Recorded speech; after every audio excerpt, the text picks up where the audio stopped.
Hello दोस्तों, अगर आपने नया गेमिंग चैनल स्टार्ट किया है और व्यूज ही नहीं आ रहे, तो इस गाइड को एंड तक जरूर देखना। आज मैं आपको 5 ऐसे पावरफुल टिप्स बताऊंगा जो आपके गेमिंग चैनल को तेजी से ग्रो करने में मदद कर सकते हैं। चलिए शुरू करते हैं। सबसे पहला सवाल जो हर नए क्रिएटर के दिमाग में घूमता है, वो यही है कि यार आखिर व्यूज क्यों नहीं आ रहे। देखो, रेडिट की न्यू ट्यूबर्स कम्युनिटी में बहुत से लोग यही फ्रस्ट्रेशन शेयर करते हैं। जब आप एक गेम रिकॉर्ड करके रात 3 बजे तक लगातार उसको एडिट करते हो और अगले दिन उस पर लिटरली 0 व्यूज होते हैं, तो सेल्फ डाउट आना एकदम नेचुरल है। लगता है कि शायद हमारा कंटेंट ही खराब है। लेकिन सच तो ये है कि शुरू में कोई भी परफेक्ट नहीं होता।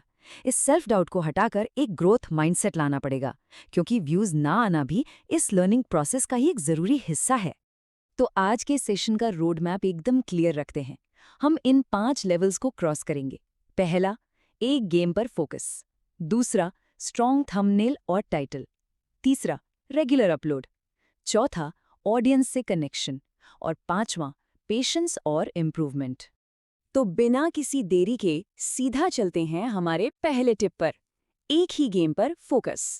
सबसे बड़ी गलती ये होती है कि लोग हर दिन अलग अलग गेम अपलोड कर देते हैं। शुरुआत में एक ही गेम या एक ही कैटेगरी पर फोकस करो। इससे ऑडियंस को पता रहेगा कि आपके चैनल पर किस तरह का कंटेंट मिलता है। विड आईक्यू का डेटा इस बात को मैथमेटिकली प्रूव करता है। अगर नंबर्स पर ध्यान दें तो 1 साल की लगातार मेहनत के बाद स्पीड रनिंग चैनल्स के लगभग 16,000 सब्सक्राइबर्स हो जाते हैं, लेट्स प्ले वालों के 33,000 के आसपास, और लाइव स्ट्रीमिंग में करीब 36,000 सब्सक्राइबर्स और हर महीने 8 लाख से ज्यादा व्यूज। ये क्लियरली दिखाता है कि एक स्पेसिफिक कैटेगरी पकड़ने से एक सॉलिड और लॉयल ऑडियंस बेस बनता है। पर यहाँ एक क्रूशल पॉइंट ये भी है कि सिर्फ किसी एक गेम के पीछे अंधाधुंध नहीं भागना है, बल्कि अपनी टारगेट ऑडियंस को चेस करना है। एक बार जब व्यूअर्स को समझ आ गया कि आपका स्टाइल कैसा है, तो वो डेफिनेटली वापस आएंगे। मान लीजिए आप हॉरर गेम्स खेलते हैं, तो आपकी ऑडियंस वो लोग हैं जिन्हें डरावने गेम्स पसंद हैं, फिर चाहे आगे चलकर गेम कोई भी क्यों ना हो। अब आते हैं टिप नंबर 2 पर, स्ट्रॉन्ग थंबनेल और टाइटल। थंबनेल और टाइटल ही सबसे पहले ऑडियंस देखती है, और सच पूछिए तो यही डिसाइड करते हैं कि लोग क्लिक करेंगे या नहीं। ब्राइट कलर्स, क्लियर टेक्स्ट और एक इंटरेस्टिंग टाइटल यूज करो। अगर थंबनेल अच्छा होगा तो क्लिक मिलने के चांसेस भी बढ़ेंगे। टाइटल्स को 70 कैरेक्टर से छोटा रखना हमेशा स्मार्ट होता है, ताकि वो फोन की छोटी स्क्रीन्स पर पूरा दिख सके। रेलेवेंट एसईओ कीवर्ड्स का यूज करना और क्लिकबेट या खराब लैंग्वेज से दूर रहना आपको शुरुआती व्यूज लाने में बहुत बड़ा एडवांटेज देगा। रेडिट की क्रिएटर कम्युनिटी का ये एडवाइस बिल्कुल पॉइंट पर है। सीटीआर और वॉच टाइम ही सब कुछ है। Make cool shit that hooks people every 15 seconds. इसका सीधा सा मतलब है, एक धमाकेदार टाइटल और थंबनेल से लोग वीडियो पर क्लिक तो कर लेंगे, पर अगर स्टार्टिंग के कुछ सेकंड्स में ही गेम बोरिंग लगा तो लोग तुरंत निकल जाएंगे। आपको हर 15 सेकंड में उनका इंटरेस्ट बनाए रखना होगा, ताकि वॉच टाइम कभी ना गिरे। चलिए आगे बढ़ते हैं टिप नंबर 3 पर, रेगुलर अपलोड की आखिर क्या ताकत होती है। हर हफ्ते कम से कम 3 से 4 वीडियोस या डेली शॉर्ट्स अपलोड करने की कोशिश करो।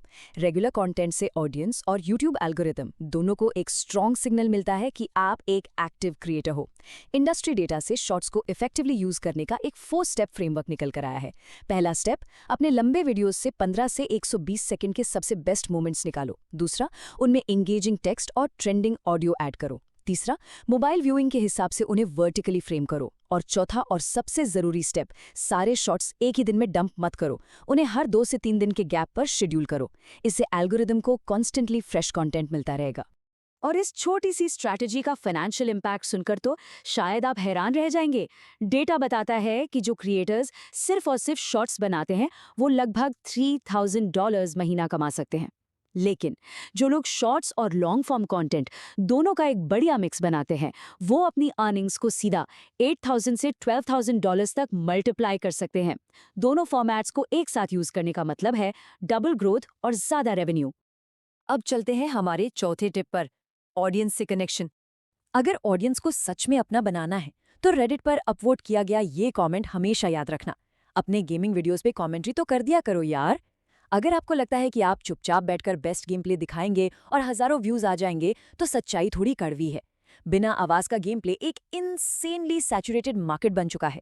रोज हजारों वीडियोस आते हैं जहां लोग एक शब्द नहीं बोलते, बिल्कुल ऐसे जैसे किसी शांत लाइब्रेरी में गेम खेल रहे हों। ऐसी भीड़ में नए चैनल का ग्रो होना प्रैक्टिकली नामुमकिन है। तो आखिर फर्क कैसे लाएं? एक असली ऑथेंटिक आवाज होना बहुत जरूरी है। कमेंट्स का रिप्लाई दो, व्यूअर्स से क्वेश्चंस पूछो और उनकी पसंद के हिसाब से वीडियोस बनाओ। जब ऑडियंस को लगता है कि उनकी बात सुनी जा रही है तो वो दोबारा भी चैनल पर आती है। अपनी एक यूनिक पर्सनैलिटी को वीडियो में इंजेक्ट करो ताकि लोग बोर ना हो। और हमेशा याद रखो, या तो उन्हें एंटरटेन करो या गेम के बारे में कुछ नया सिखाओ। यही एक आम चैनल को एक पॉपुलर ब्रांड बनाता है। और आखिर में सबसे इंपॉर्टेंट 5वां टिप, पेशेंस और इम्प्रूवमेंट। एक्सपीरियंस क्रिएटर्स हमेशा इस रूल ऑफ 100 की बात करते हैं। इसका फंडा बड़ा ही सिंपल और इफेक्टिव है। पहले 100 वीडियोस बनाने पर फोकस करो और व्यूज की बिल्कुल चिंता मत करो। जी हाँ, 100 वीडियोस। और हर बार जब एक नया वीडियो बनाओ तो पिछले वाले से बस एक छोटी सी चीज बेहतर करने की कोशिश करो। जब आपके 100 वीडियोस पूरे होंगे तब तक आपके पास इतना कमाल का एक्सपीरियंस आ चुका होगा कि ऑडियंस अपने आप आपसे जुड़ने लगेगी। क्योंकि रियलिटी यही है दोस्तों कि गेमिंग चैनल एक दिन में वायरल नहीं होता। रातों रात वायरल होने का सपना छोड़ दो। हर वीडियो के बाद देखो कि क्या इम्प्रूव किया जा सकता है। कभी एडिटिंग, कभी वॉइस, कभी गेम प्ले या फिर थंबनेल। धीरे धीरे क्वालिटी बढ़ाओ। रैंडमली कुछ भी डालकर एल्गोरिदम के जादू का इंतजार करने से बेहतर है हर अपलोड को 1% बेहतर बनाना। यही स्टडी ग्रोथ आगे चलकर लॉयल सब्सक्राइबर्स तैयार करती है। और एक हार्ड ट्रूथ ये भी है जिसे बहुत से टॉप गेमर्स मानते हैं। अक्सर जिन वीडियोस में हम सबसे ज्यादा मेहनत करते हैं ना, शुरू में उन्हीं पर सबसे कम व्यूज आते हैं और फिर जल्दबाजी में बनाई गई कोई 30 सेकंड की क्लिप चल जाती है। ये एकदम नॉर्मल है। आपकी हर वो हाई एफर्ट वीडियो जिसे शुरू में किसी ने नहीं देखा, वो आगे आने वाले उस एक वायरल हिट वीडियो के लिए एक मजबूत स्टेपिंग स्टोन का काम करती है।